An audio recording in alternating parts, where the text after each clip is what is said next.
오늘은 구약성경 호세아 2장입니다. 구약성경 1257페이지를 찾아주시기 바랍니다.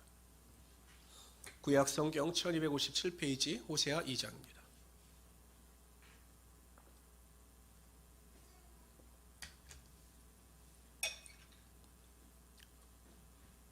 호세아는 남유다가 아니라 북이스라엘 선지자로 활동하던 자입니다. 8세기 선지자입니다.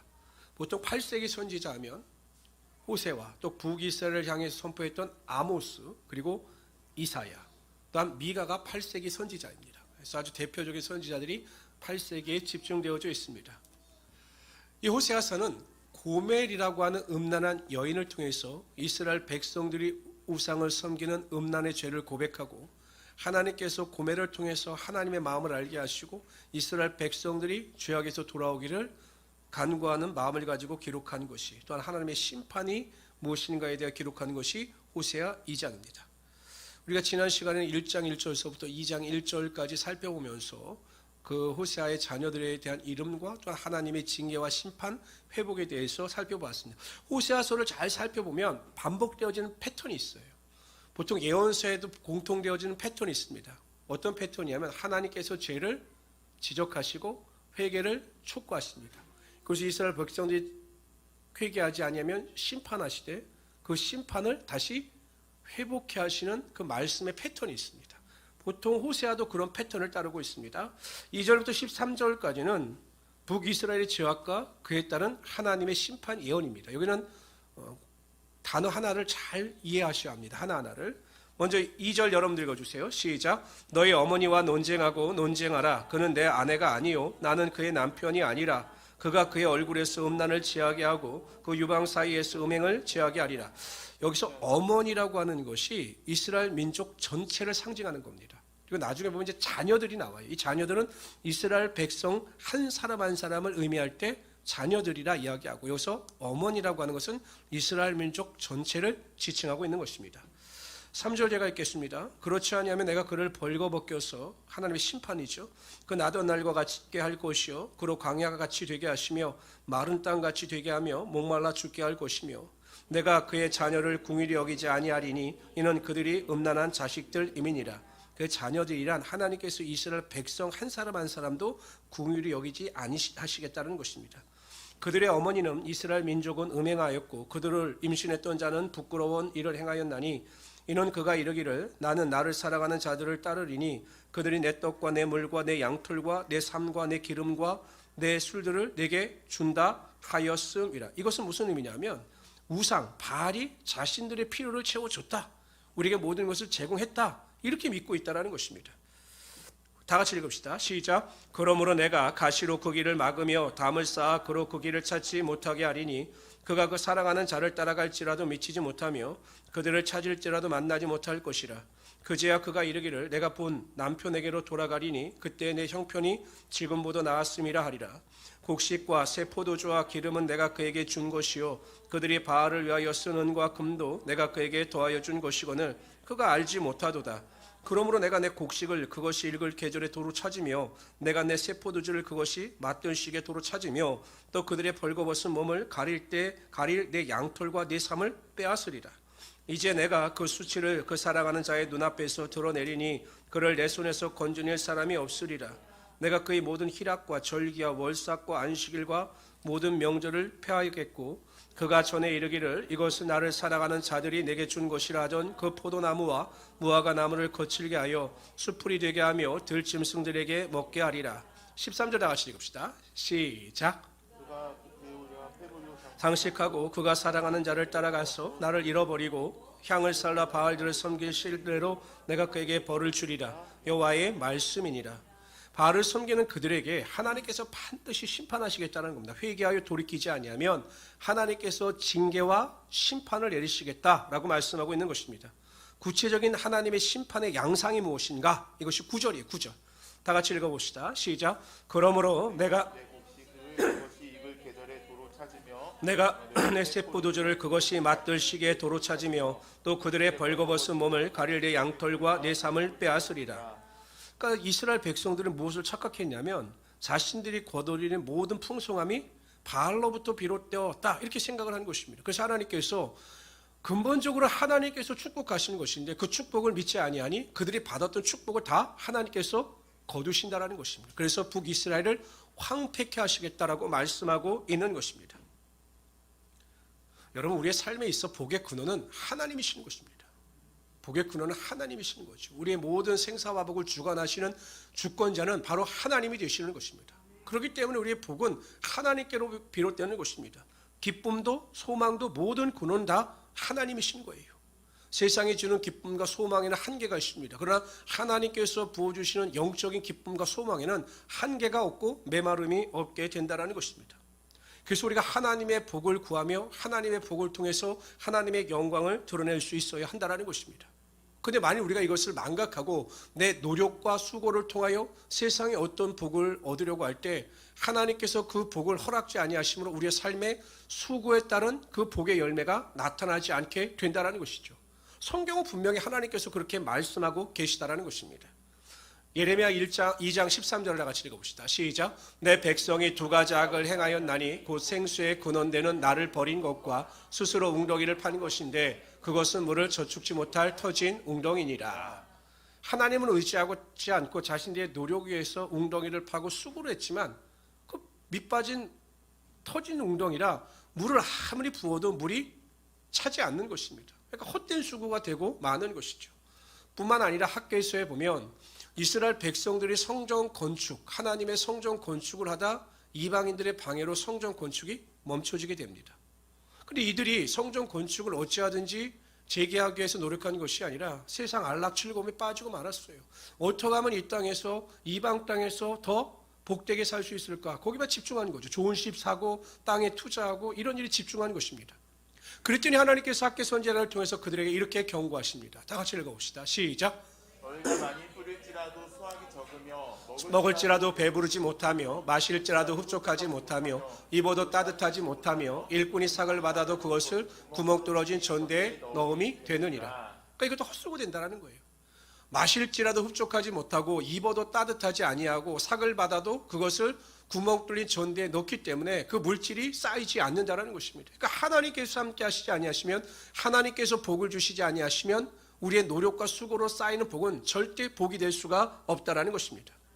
그러므로 우리가 하나님만을 의지하고 하나님만을 섬기며 하나님께 소망을 두며 나갈 때 하나님께서는 하늘의 신령한 복과 땅의 기름진 복으로 채워주셔서 우리의 삶에 하나님의 영광이 나타나게 하여 주시는 것입니다.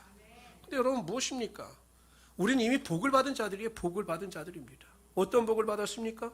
예수 그리스도의 십자가 보혈의 은혜와 능력으로 하나님의 자녀가 되고 영생의 축복을 받은 자들입니다. 솔직히 이 정도만 돼도 우리가 더 이상 큰 무슨 복을 바라겠습니까? 우리는 하나님의 나라를 기업으로 받은 자들입니다. 하나님의 영광의 면류관을 받을 자들입니다. 이것보다 더 복받은 사람이 어디가 있겠습니까? 그런데 여러분, 무엇입니까? 하나님의 영혼이 잘된 같이, 우리의 영혼이 잘 돼서 구원을 받은 것 같이 구원받은 자들에게 범사가 잘 되며 강건케 된 축복도 보너스로 부어주시는 거예요. 만약에 우리의 삶의 범사가 우리의 생각대로 뜻대로 되지 아니하고 우리가 여전히 질병의 고통 가운데 있다 할지라도 우리는 영혼이 잘된 자들이기 때문에 그것으로 인하여 복받은 것에 대하여 감사하고 하나님을 찬양하며 살아갈 수 있어야 한다는 것입니다. 우리가 가끔은 망각합니다. 우리의 영혼이 잘된 것을 망각합니다. 우리가 복을 받았다는 사실을 망각합니다. 그리고 세상과 비교하여 내가 없는 것, 궁핍한 것에 대하여 원망하고 불평하며 살아가는데 그것은 올바른 태도가 아니다라는 것입니다. 기억하십시오. 우리는 이미 복을 받은 자들입니다. 그러므로 항상 천국의 소망을 가지고 기뻐하며 살아갈 수 있는 우리 성도들이 되시기를 주님의 이름으로 축원합니다. 근데 오늘 본문에 보면 재미있는 사실 하나가 나와요. 이스라엘 백성들 스스로 하나님께서 깨닫게 하시니 깨닫게 되더라는 것입니다. 7절 읽어봅시다. 7절 시작. 그가 그 살아가는 자를 따라갈지라도 미치지 못하며 그들을 찾을지라도 만나지 못할 것이라. 그제야 그가 이르기를 내가 본 남편에게로 돌아가리니 그때 내 형편이 지금보다 나았음이라 하리라. 아무리 우상을 쫓아다녀도 하나님께서 막으시니까 나중에는 그 우상의 실체에 대해서 깨닫게 되는 거예요. 그래서 이 무엇이라고 이야기합니까? 그래도 우리가 섬기던 하나님이 나았다, 이렇게 고백하고 있는 것입니다. 혹시 누가 생각나십니까? 에? 탕자 생각나죠. 내 아버지 때 있을 때가 나았다. 근데 종들은 내가 지금 쥐업 열매를 먹는 것보다 더 좋은 음식을 먹고 편안하게 살 그때가 좋았다라고 해서 그 은혜를 기억하고 다시 돌아갑니다. 가끔 우리 많은 성도들 간증을 들을 때마다 그런 이야기를 많이 합니다. 세상의 부귀영화를 다 누려봤지만 아무것도 아니었다. 신기루와 같이 다 사라지더라. 그러나 하나님 안에서 하나님을 쫓아 하나님이 주시는 영광을 맛보니 그 안에 참된 기쁨이 있고 소망이 있더라. 이러한 고백을 많이 하게 되는 것입니다. 세상에 여러분 실제하는 것은 다 눈에 보이는 것 같죠. 뭐 영광, 존귀, 그 사단이 보여준 예수님께 보여준 그 모든 것이 다 실존하는 것 같죠. 그런 건 신기로 다 사라지는 것입니다. 쥐어봤자 그 아무리 손에 모래를 많이 쥐어봤자 다 손에서 빠져나가는 것처럼 세상의 것은 그런 겁니다. 그러나 하나님 안에서 얻는 것이 참된 것이고 그것을 통해서 참된 행복이 나타날 수 있다는 사실을 깨달으시고 주님이 주시는 참된 기쁨과 만족을 누리며 살아갈 수 있는 하나님의 귀한 성도들이 되시기를 주님의 이름으로 축원합니다. 14절부터 23절까지는 하나님의 회복이에요. 하나님의 심판에 대해서 선포하신 다음에 이번에는 하나님께서 그럼에도 불구하고 이스라엘 백성들을 내가 회복시킨다 이렇게 말씀하고 있습니다. 우리 14절부터 23절까지 한 절씩 교독합니다. 그러므로 보라, 내가 그를 타일러 거친 들로 데리고 가서 말로 위로하고 거기서 비로소 그의 포도원을 그에게 주고 악을 골짜기로 소망의 문을 삼아 주리니 그가 거기서 응대하기를 어렸을 때와 애굽 땅에서 올라오던 날과 같이 하리라. 여호와께서 이르시되 그날에 네가 나를 내 남편이라 일컫고 다시는 내 바알이라 일컫지 아니하리라. 내가 바알들의 이름을 그의 입에서 제거하여 다시는 그의 이름을 기억하여 부르는 일이 없게 하리라. 그날에는 내가 그들을 위하여 들짐승과 공중의 새와 땅의 곤충과 더불어 언약을 맺으며 또 이 땅에서와 활과 칼을 꺾고 전쟁을 없이 하고 그들을 평안히 눕게 하리라. 내가 내게 장가들어 영원히 살되 공의와 정의와 은총과 궁일이 여김으로 내게 장가들며 하나님께서 이스라엘 백성을 신부로 생각하셔서 장가로 그들에게 들어가신다는 것, 신랑으로 장가드신다는 이런 표현을 씁니다. 내가 진실로 내게 장가들리니 네가 여호와를 알리라. 여호와께서 이르시되 그날에 내가 응답하리라. 나는 하늘에 응답하겠고 하늘은 땅에 응답하겠고 땅은 곡식과 포도주와 기름에 응답하고 또 이것들은 이스라엘에 응답하리라. 내가 나를 위하여 그를 이 땅에 심고 긍휼히 여김을 받지 못하였던 자를 긍휼히 여기며 내 백성 아니한 자에게 향하여 이르기를 너는 내 백성이라 하리니 그들은 이르기를 주는 내 하나님이시라 하니라 하시니라. 오늘 국민일보 미션란에 단 기사가 있는데 그 어느 그 교정선교 감리교에서 교도소 교정선교를 하시는 목사님에 대한 간증이셨습니다. 제가 읽어보니까 참 은혜가 되더라고요. 그의 아버님, 그 교정선교를 하시는 아버님도 그 교도소 교정선교를 하시던 목사님이셨어요. 큰 교회에서 사역하시다가 하나님께서 주신 사명을 쫓아 다 내려놓고 교도소 교정선교를 하셨습니다. 그런데 참 아이러니한 것은 그 교전 선교를 하는 그 아버지가 계실 때 지금 그 아들은 정말 세상에서 방황하며 살던 인생이었습니다. 폭력 조직에 가담해서 10년 동안 폭력 조직 생활을 하다가 교도소에서 10년 동안 복역을 했어요. 아버지는 교도소에서 교정 선교를 하고 아들은 감옥에서 교도소에서 복역했던 겁니다. 그런데 놀라운 사실은 그 아버지가 정말 포기하지 않고 거의 매일 이 아들을 면회하면서 그 아버지의 사랑을 보여주었던 거죠. 그래서 아들이 감동을 받습니다. 세상 사람들은 자기를 향해서 손가락질을 하고 다 욕을 하는데 그리고 그렇게 따르던 후배들과 선배들도 자기를 다 외면하는데 자신의 아버지는 가장 가슴 아프게 했던 우리 아버지는 나를 포기하지 않는구나.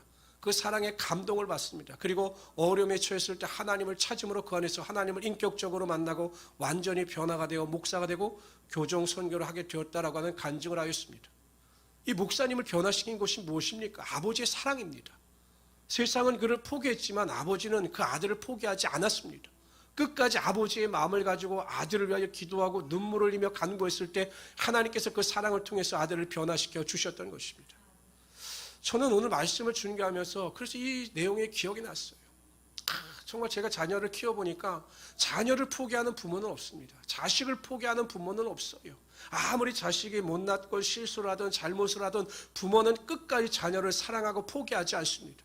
하나님의 사랑은 더한 거죠. 오늘 이스라엘 백성들이 그렇게 죄를 범하고 마치 바알이 자신들을 살려준 것처럼 고백하고 하나님을 배신할지라도 하나님은 여전히 그들을 사랑하셔요. 오늘 여러분 본문에 보십시오. 저는 이 본문을 볼 때 너무 마음이 뭉클했어요. 14절에 보세요. 하나님께서 뭐라고 말씀하시냐면 그를 타일러 거친 들로 데리고 가서 말로 위로하고, 아니 속이 썩고 있는 이스라엘 백성들을 타이르신다는 것입니다. 그걸 위로하신다는 것이에요. 그들을 돌이키기 위해서 하나님께서 최선을 다하신다는 것입니다. 하나님의 사랑이 아니고서는 이 성경 말씀을 우리가 해석할 수가 없어요. 요한일서 4장 10절에 보면 사랑은 여기 있으니 우리가 하나님을 사랑한 것이 아니요 오직 하나님이 우리를 사랑하사 우리 죄를 위하여 화목제로 그 아들을 보내셨음이니라. 우리가 하나님을 사랑한 것 같이 생각하지만 아닙니다. 하나님께서 우리를 사랑하셨고 독생자 예수 그리스도를 통해서 우리를 구원하여 주심으로 말미암아 하나님을 사랑할 수 있는 믿음을 우리에게 허락하여 주셔서 우리가 하나님을 사랑할 수 있는 것입니다. 우리가 하나님을 사랑할 수 있는 것은 하나님께서 먼저 우리를 사랑하셨기 때문입니다. 그 사랑을 기억하십시오. 하나님의 사랑은 여전히 지금도 유효합니다. 우리가 어디에서 어떠한 모습을 가지고 살아간다 할지라도 하나님은 정말 우리를 귀한 보배와 같이 여기시며 우리를 끝까지 사랑하신다는 사실을 기억하며 살아갈 수 있는 우리 성도들이 되시기를 주님의 이름으로 축원합니다. 그러시면서 하나님께서 회복된 이스라엘 민족에 주실 축복이 무엇인가 이제 설명하셔요. 하나님은 회복시키실 뿐만 아니라 복을 주십니다. 18절 다 같이 읽어봅시다. 읽습니다. 시작. 그날에는 내가 그들을 위하여 들짐승과 공중의 새와 땅의 곤충과 더불어 언약을 맺으며 또 이 땅에서 활과 칼을 꺾어 전쟁을 없이 하고 그들로 평안히 눕게 하리라. 평강을 주신다고 했습니다. 평강. 하나님께서 회복된 주신 자들에게 주신 것은 평강이에요. 여러분 세상에 평강이 없습니다. 많은 것을 얻고 우리가 많은 것을 소유했다 할지라도 권력과 명예를 가졌다 할지라도 사람들은 항상 불안해합니다. 왜냐하면 내가 가지고 있는 것을 잃을까 봐. 많이 가진 자들은 많이 가진 것을 잃을까 봐 불안해하고 두려워합니다. 없는 자들은 삶의 고통을 인하여 두려워합니다. 절대적인 평안이 없어요. 그런데 하나님께서 우리와 함께 하시고 하나님께서 도와주시고 하나님께서 우리의 마음을 주장하시면 환경이 지배되지 않는 절대 평강의 능력이 반드시 임하게 되는 것입니다. 또 하나님께서 어떤 축복을 주셨느냐 19절 읽어봅시다. 19절 읽습니다. 시작. 내가 내게 장가들어 영원히 살되 공의와 정의와 은총과 공의를 여김으로 내게 장가들며 진실함으로 20절 시작. 20절 진실함으로 내게 장가들리니 내가 여호와를 알리라. 내가 하나님이 내게 장가들어 영원히 살되 이렇게 고백하죠. 말씀하시죠. 하나님께서 신부에게 장가를 드셔서 영원히 사신다. 이 말은 하나님께서 영원히 신랑으로서 함께하여 주실 것이다. 성도들과 함께하여 주실 것이다. 이렇게 말씀하고 있는 것입니다. 예수님께서 승천하실 때 그렇게 말씀하셨습니다. 세상 끝날까지 너희와 항상 함께 있을 것이다. 그리고 보혜사 성령을 보내주십니다. 보혜사 성령, 보혜사는 파라클레토스입니다. 옆에서 돕는 자, 헬퍼입니다. 그러니까 성령께서 지금도 여전히 항상 우리와 함께하여 주셔서 우리를 도우시고 우리에게 능력을 주시고 우리에게 기쁨과 소망과 모든 것을 허락하여 주시는 것입니다. 얼마나 감사합니까? 우리는 우리의 힘을 의지하여 살아가는 자들이 아니라 성령께서 우리를 도우심으로 성령의 능력 가운데 살아갈 수 있는 자가 된다라는 것입니다. 그러므로 성도 여러분, 항상 성령 충만을 사모하십시오. 성령 충만을 사모할 때 성령의 능력 가운데 우리가 이 세상을 소망을 가지고 믿음 안에서 넉넉히 이기며 살아갈 수 있게 될 것입니다. 세 번째 하나님께서 어떠한 축복을 주시느냐 우리 21절 22절 다 같이 읽어봅시다. 시작. 여호와께서 이르시되 그날에 내가 응답하리라. 나는 하늘에 응답하고 하늘은 땅에 응답하고 땅은 곡식과 포도주와 기름에 응답하고 또 이것들은 이스라엘에 응답하리라. 하나님의 풍성함이 복이 반드시 임하게 하여 주시겠다라고 약속하고 있는 것입니다.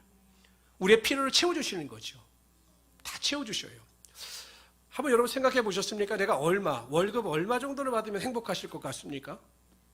우리 하경 형제는 욕심이 별로 없죠. 그래서 좋은 데 가서 먹고 마시려면 한 500? 500억 정도. 500억이요? 한 달에? 그건 좀 무리인 것 같고. 서울시에서 조사를 해봤어요. 사람들이 월급을 얼마 받을 때 가장 행복해하는가. 서울시에서 공식적으로 조사를 해봤는데 100만 원에서 400만 원으로 올라갈 때 사람들이 제일 행복해한답니다. 그 다음에 400에서 700만 원으로 월급이 올라가면 그때 두 번째로 행복해한대요. 700만 원 이상이 되면 1000만 원을 받나 2000만 원을 받나 그 행복도가 크게 높아지지 않는다라는 것이죠. 그러니까 결국 인간의 행복이라고 하는 것은 물질의 양에 비례하는 것이 아니라 물질에 대하여 어떠한 태도를 가지느냐에 따라서 행복이 결정되어진다는 거예요. 그렇잖아요. 저는 부자들이요. 막 부자면 비싼 음식 먹고 좋은 음식 먹고 막 이럴 줄 아는데 뭐 부자들이나 저나 먹는 것이 똑같더라고요. 뭐 별거 없어요. 뭐 하루에 뭐 6끼를 먹는 것도 아니고 똑같습니다. 정말 우리가 하나님께로부터 주시는 풍성한 복이 매일매일 있어요. 우리가 이렇게 예배 드릴 수 있는 것, 건강하게 숨을 쉬며 살아갈 수 있는 것, 가족이 있는 것, 만날 수 있는 사람이 있는 것, 이 모든 것이 우리에게 부어주신 하나님의 풍성함의 복이 된다라는 것입니다. 저는 가끔 그런 생각을 해요. 별거 아닌데 우리 가족들 넷이 식당에 가서 별거 아닌 음식을 먹을지라도 참 행복합니다. 내가 좋은 사람을 만나서 음식을 먹을 때 별것 아닌 음식이지만 그걸로 인해서 참 대화를 나누면서 행복해요. 기뻐요. 세상의 어떤 즐거움보다 큰 즐거움을 느낍니다. 이것이 하나님께서 우리에게 부어주시는 풍성함의 복이 되는 것입니다. 많은 것을 얻기 때문에 소유하기 때문에 행복한 것이 아니라 하나님께서는 시시때때로 우리에게 풍성함의 축복이 무엇인가를 알게 하시고 깨닫게 하심으로 우리가 이 세상을 기쁨과 행복함을 가지고 살아갈 수 있게 하여 주시는 것입니다. 항상 우리에게 풍성한 것을 채워주시는 하나님을 기대하시면서 믿음 안에서 승리하며 살아갈 수 있는 귀한 성도들이 되시기를 주님의 이름으로 축원합니다.